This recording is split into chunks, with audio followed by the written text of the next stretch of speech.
raha manana iariniana saondra moniny tsy andray sorony tsara vita natao anatin'ny lailao izay zany misom izay natokana ho an'ny herinandro lasa iny natolotra ny lokany ary ity tsara vitana ity atao anatin'ny hafaliana tanteraka no nandraisana zany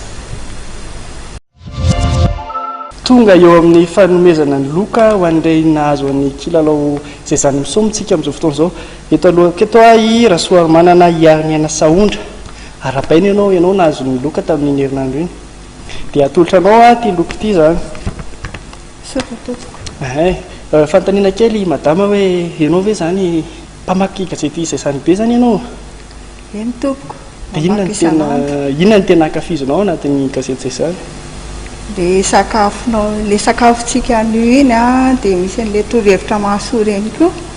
dia mivaovao samy hafa zay zany tena miinteresse ao dia ahoana natonga anao hoe anjay andrara amin'izay hoe lalao zay zany zay poidina ve le gazety dia mba hoe alao tonga dia mba tsapaina any aloha vitana sao dia mba mahazo dia fanentanana kely aro an'ireo le mpamaky izay zany ho an'ny olona zay tsy mbola namaky an'izay zany koa dia azavana azy hoe inona ny tena zavatra hoe soa hitanao tao anatin'io gazety izay zany io betsaka ny soa azo avy amin'ny famakinan'le izay zany raha amiko misy ao na lamody na ny sakafo na vaovao samihafa zany sady mora ihany koa le gazety raha dinihana tena ao anatin'ny fahefambividy tsara mihitsy mbola mora dia manentana atsika zany raha mba izay mazoto mba hoe mandray anjara satria vidina fotsiny ve moa le gazety rehefa misy zavatra mahasoa dia ilaina amin'ny fiainana koa le vola moa dia izay zany hoe nandraisana anjara ianao zao ny tapakila firy no nataonao tamin'izay le fandraisanao anjara tamin'ny kilalao izay tapakila sivy zany hoe mividy gazety sivy zany ianao sa hoe sa isan'andro ianao mividy foana aloha isan'andro dia mamanay koa ny tena mpividy zany izy ary ny tena mividy an'le izy voalohany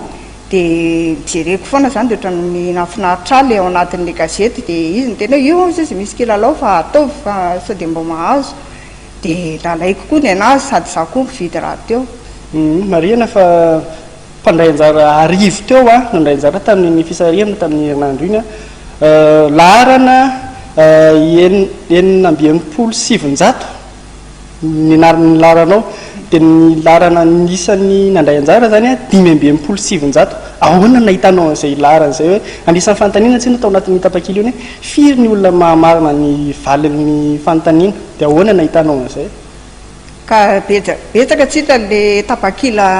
nataoko dia nasiko an'izay tao nasiko latsadataky izay nasiko ny oatra kely zany hoe nitsatsatika zany eny toko dia misaotra anao madama dia manatena foana fa mbola mamaky gazety izay zany hatrany ianao toko na dia tsisy kilalao raha le dia mamaky foana saotra indrina to